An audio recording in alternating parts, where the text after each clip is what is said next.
Welcome back to Sledgehammer Horror, guys. I am Ken Sledge. And I'm Ashley Sledge. And let's talk horror. On the fourth week of Sledgemas, the Sledge's review for me, Krampus, a folklore Christmas horror movie.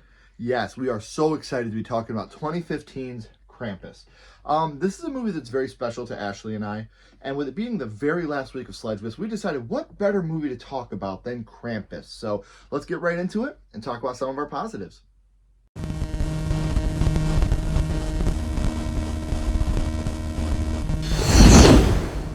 So we obviously can't talk about the positives of this movie without talking about the cast. I think the cast in this movie is absolutely phenomenal. Every single character, big and small. But I feel like you get amazing performances, especially out of Toni Collette, Adam Scott, Krista Stadler, and Conchetta Ferrell. God rest her soul.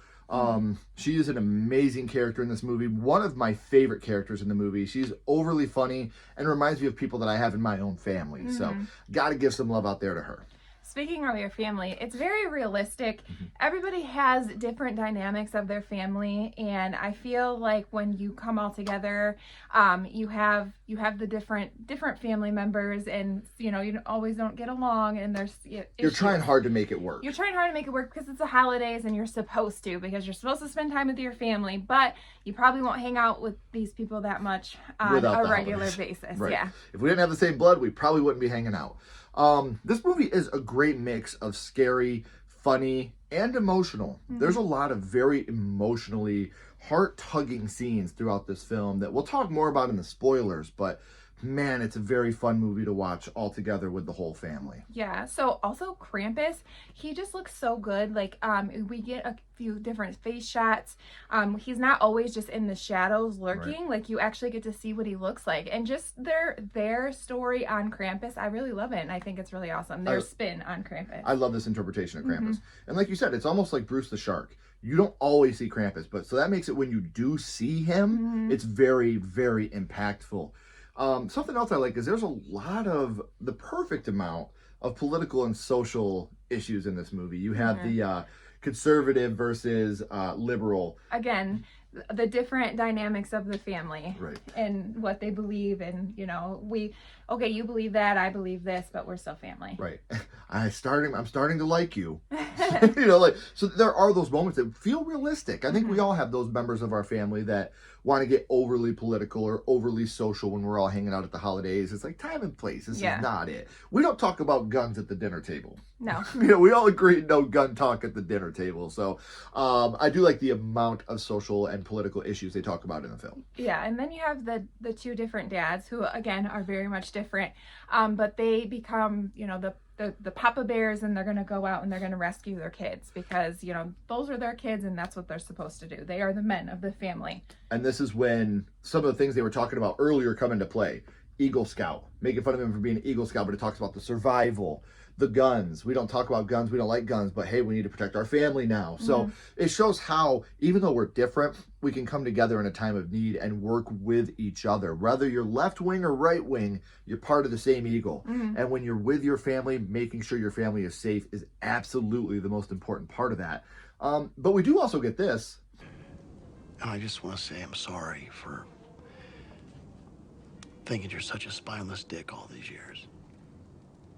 I love that moment. Like, thanks. Whammy. You got him with a big old whammy there. Okay, I love the little gingerbread. They are so freaking cute when they're climbing down the chimney, and the son takes a bite out of one of them, and then you have them when they're shooting the nail guns. They're so stinking cute. Like, even though they're attacking you, they're still so cute doing it. And I love how the dad's like, what happened upstairs? And she's like, you don't want to know. And he's like, I just got attacked by Christmas cookies. Yeah. I think I can handle it. I can handle it, yeah. Well, and then you also have them on fire. And the practical effects in this movie and the usage of CGI is amazing throughout this whole movie. You could tell they really, really went in with trying to stay as practical as they possibly could. And the CGI and the other things that they use, the stop motion, they fit so perfectly. Even now, a couple years, almost 10 years later, it's not wonky.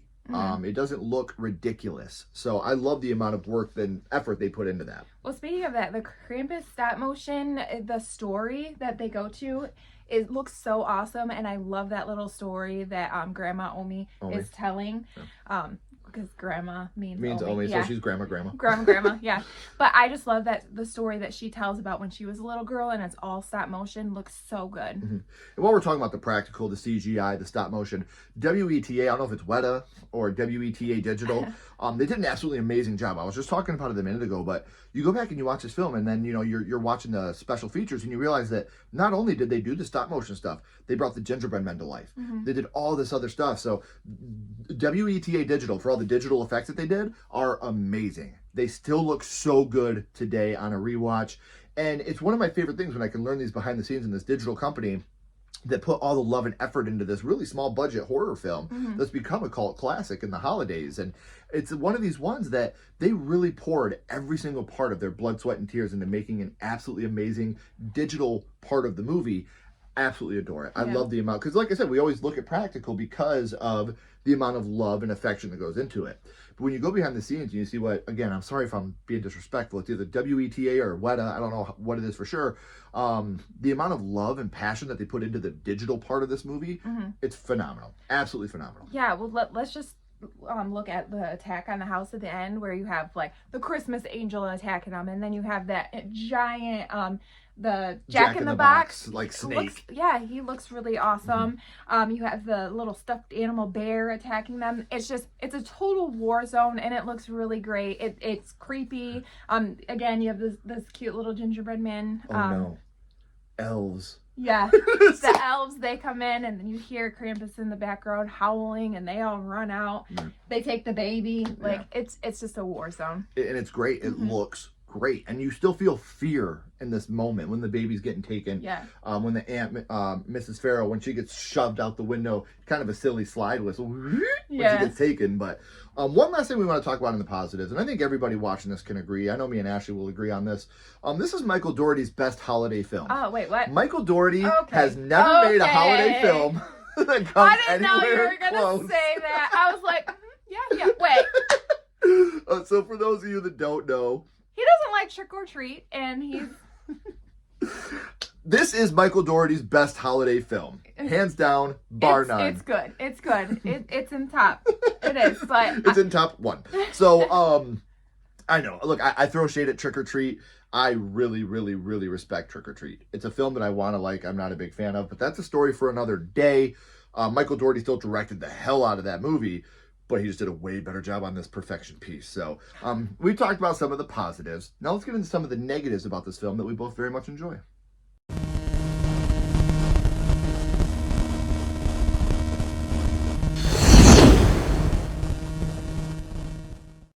Now I did say negatives we enjoy.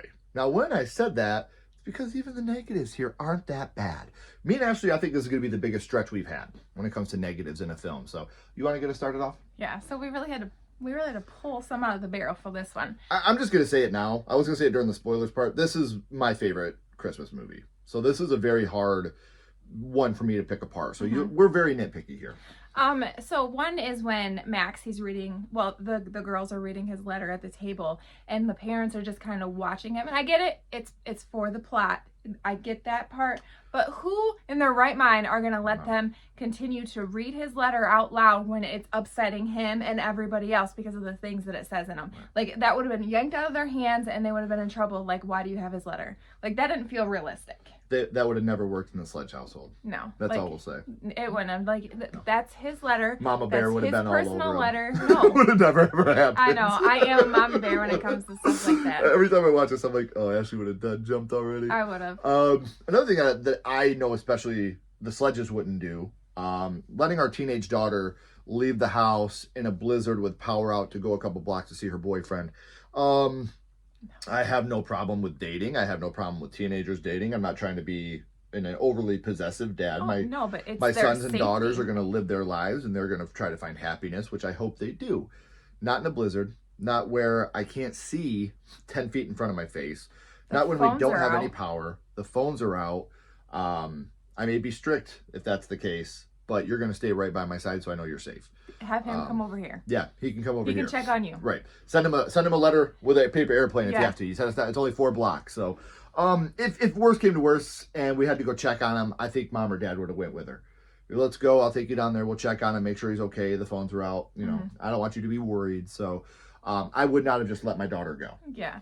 Also, okay, she never speaks English until, like, she tells her story. And then even Aunt Dorothy's like, oh, she does speak English. I knew it. It's like, if you spoke English and nobody knows what you're saying, why wouldn't you just speak English the entire time? I want to add here. Which, it's fine. If they understood what she was saying, like, that doesn't matter. Ash isn't a fan of that. I think it's hilarious. I mean, I think it is to play on laughs, like, because Aunt Dorothy's like, oh, she does speak English. Right, nobody could understand her the entire rest of the movie. Except for Max and well, dad. yeah, Max and Dad. Yeah. But again, I think it's hilarious. Growing up with grandparents that were mainly Spanish speaking, but could speak English, I think it's hilarious. But they only, like, they speak English unless you're in trouble, and then it was like the Spanglish would come out. Yeah. Oh, they would absolutely. If you heard Mijo, you knew it was time to run. Last thing, the second act does have some slow moving parts to it. A lot of it for plot development for the big third act. But again, we're trying to grasp at straws here. We're trying to be really critical. No film is perfect, so we really are trying to poke holes in some things. But I do feel like the second act does have some slow moving moments in it, in a movie that has a very fast paced opening. The first act is very well paced. The third act is just hell on earth. I love it to death. That second act, you do need to have some character development. You do need to kind of show the weaknesses and strengths of the characters. I get it. But to start off with that bang and end with that bang. The one last negative I have, I wish we could have seen a full out brawl at the beginning of the movie. I get we see it in the slow motion, when you have the fight at the play with Max. I wish we could have seen the lead up to it and Max actually attack him. And again, budget, I understand, I respect it. I know Michael Dougherty didn't have the world to work with. But he had a great cast, a great crew that was behind him, so they still made a fantastic, fantastic movie. But I would have liked to see Max go all out on that brawl on stage. Yeah, you don't tell first graders that Santa isn't real. You don't tell anybody this. Santa's not real? Santa is real. That's why I'm saying you don't tell them. Yeah, you don't lie to people. No. Right. Okay. I believe in Santa. Me too. So we've talked about some of the positives. We've talked about some of the negatives. Now we're going to get into our overall thoughts and some of the spoilers of the film. So if you haven't seen Krampus yet, go. Watch it right now. It is so worth it. Buy your physical copy. Don't stream it because you're going to want to see all the behind the scenes stuff on this movie. And we are going to get to our spoilers right now.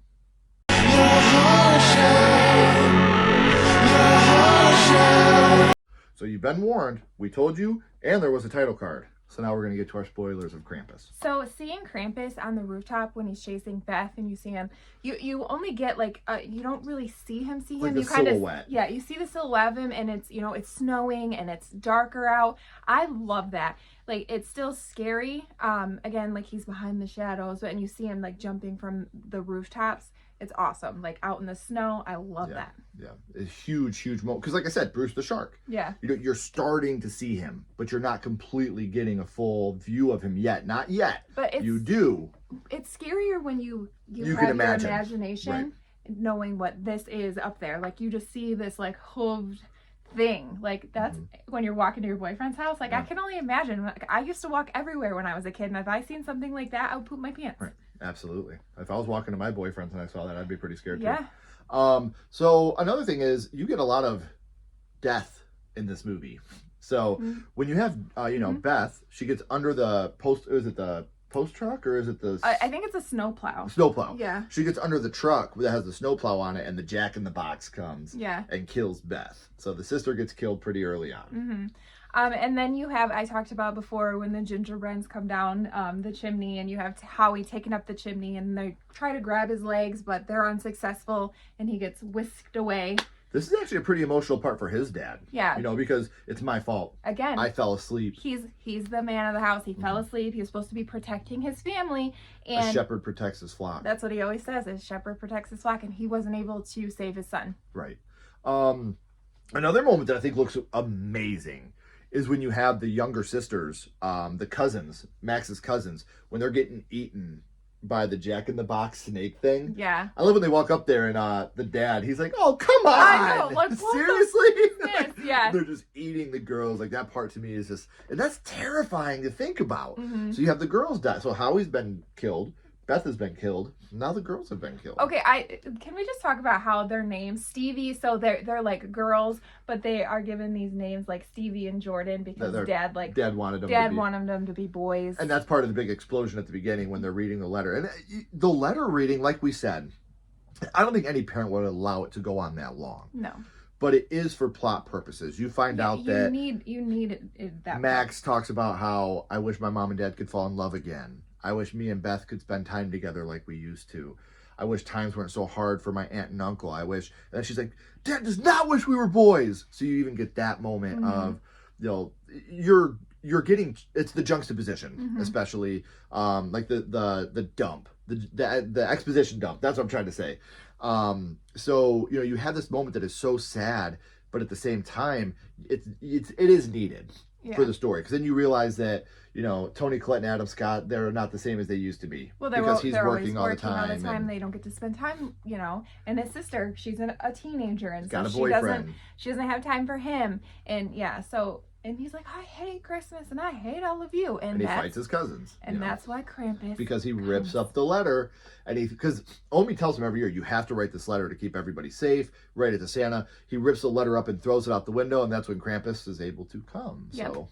And plus, I mean, they're all down and out, so Krampus is able to pry them apart and work on their vulnerability. For sure. Also, you have, I talked about this a little bit before, but you have when the elves come and the baby's taken, and then Aunt Dorothy is also taken by the elves. With the dumb noise. Yeah. But I feel like, because she's so funny anyways, I feel like her... That fits. Yeah, it fits for her. That's why we didn't put that in a negative. Yeah. Because it fits her character for how goofy and funny she is. So after that, Omi, another sad moment, they're getting ready to leave, and Omi shuts the door, and the dad is pounding on the door. He's like, get out here, Mom, get out here. And then Max is like, she needs to stay behind, Dad. She needs to finish this. Yeah. So she stays behind to offer herself to Krampus. To finish what happened to her family when she was a kid. She was left... she feels like this is her fault. She was the one that was left behind, and he took all of her family. Now it's time for her to finish it with Krampus. Right. And again, this is a very sad part. Like, when you have Adam Scott, great performance. When he's pounding on that door and he's like, Mom, please open the door. Heartbreaking. Yeah. Very, very heartbreaking moment. And then after that, the rest of the family, they're just like knocked off quick, like pulled under the snow. And they're trying... Grabbed out of the truck. Yeah. They're trying to save Max, and one of the girls, I think it's Stevie. Yeah, I think it's Stevie that they save. Yeah, and then you have, like I said, Adam Scott gets killed here. Yeah. Toni Collette gets killed here. You have the family get picked off in pretty quick succession. You have Adam Scott trying to say, like, get back. I'm going to, he's shooting into the snow, and then him just pulled under the snow, like just a sad, seeing everybody die. One of the scariest scenes to me, though, you have Max go and talk to Krampus. He throws the bell back at him. He has the bell, the Krampus bell. And he's like, I don't want my wish. I'm taking it back. I want my family back. So Krampus picks him up and essentially drops him into hell. And I think this is one of the scariest looking scenes in the movie. Well, this is where you kind of get the full Krampus face. And and he doesn't really say anything, and he's just super creepy. And and all the elves start laughing. Yeah. So, all right, you want your family? I'll give you your wish. And he kills Max, drops him right into the lava.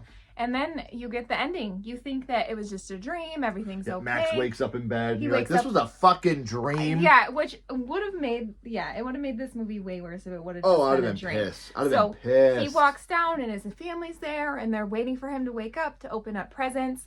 And then you find out that Max did get his wish, except for not in the way he wanted exactly. Right. He opens the bell. And everybody's face, like, they're all, like, laughing and joking, and when he opens that bell, everybody's face just is like go serious. So what I think, and again, this is just our take on it.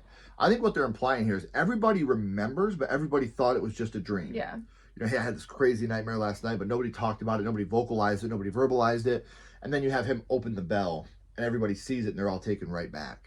Like, wait a minute, hold on. Yeah. Just the way they all act, like they're all like I just said, they're so happy, and they're opening Christmas presents and then having fun, and then they just get this scared, like, serious look on their face, and then it pans out. Yeah, and it pans out to them stuck in a globe. They're stuck in a snow globe. So now you're stuck with these people. He only thought they were stuck, you know, for just a few days. Now you're stuck with them for the rest of your life. And what I love about this is there's so many different interpretations you can make at the end of this film. Did they all get captured and put in a snow? I know we said that they were getting killed, but I don't think that's the case. I think they were all captured and put in a snow globe. Or did Max die? And is this his hell? He's in purgatory where they got to sit there and wait. I love an ending where, like I said, they don't have to put a pretty little bow on it and give you every little detail. They leave it completely open. So did they get captured and put in a snow globe? Because you see a bunch of different snow globes there too. Mm-hmm. So Krampus does this to all the families. Or are they dead? Is this their purgatory now? Is this where they're at until, you know, they can cross over into whichever part of the afterlife they're in? Mm-hmm. So I will say this 4 weeks of Sledgemas was fun. It was. We had a lot of fun doing this. We did. As always, we got to rank this movie 0 to 5 skulls. So what would you rank Krampus? Mine's going to be 4.75. Okay. I love this movie. It's like, I love horror Christmas movies. Mm-hmm. And this one it's like you have that feel good with, like, you know, all the Christmas stuff, but then you have the horror aspect of it. And when you can put those two together, for me, it's amazing. Toni Collette, I freaking love her. She's the best horror mom ever. And really the entire cast is phenomenal. And I have a lot of fun with it, and I get excited every year to watch this movie. So 4.75 for me. If we're talking about, you know, being critical of the movie, I'm gonna go 4.5. Okay. Which you guys know me, that's a very high ranking. If we're talking about Christmas horror, it's a 5. It's a 10. It's a 20. This is my absolute favorite Christmas. That's why we saved this one for last. We like all the movies we talked about here on the 4 weeks of Sledgemas. Mm-hmm. I think they're all great movies. Yes. This one just takes the cake. It does everything for me. It makes me laugh. It makes me scared. It makes me emotional. It gets me excited for the holidays. I get to sit and watch it with my kids. It's a movie like with Gremlins. Mm-hmm. What Gremlins did for me as a kid is what Krampus does for my kids. Yeah. So to be able to carry on this type of tradition with this movie, and hopefully that they'll sit down with their kids and watch this movie, and that they could pass that or maybe another movie on to their kids. Mm-hmm. So yeah, I absolutely enjoyed doing the 4 weeks of Sledgemas. So of the 4 weeks of Sledgemas, which movie was your favorite and why? Please let us know down in the comments below. Next week, we're going to be reviewing Terror Train for the new year. So, again, guys, thank you so much for being a part of the 4 weeks of Sledgemas. We really, really had a great time doing this. This is the first time we've ever done 4 reviews in a month. Mm-hmm. You know, between all my first horror movies, Didn't See That Coming versus everything else, to be able to fit these in and spend some time with my wife doing these was a lot of fun. So did you guys like it? Would you like to see more reviews like this? Let us know down in the comments below. If you haven't already, please like and subscribe. It helps the channel more than you know. And follow Sledgehammer Horror on social media. Our links are down in the description as well. But until next time, keep talking horror. Stay who you are. And we'll see you guys soon. Bye, guys. Happy holidays. Happy holidays, guys.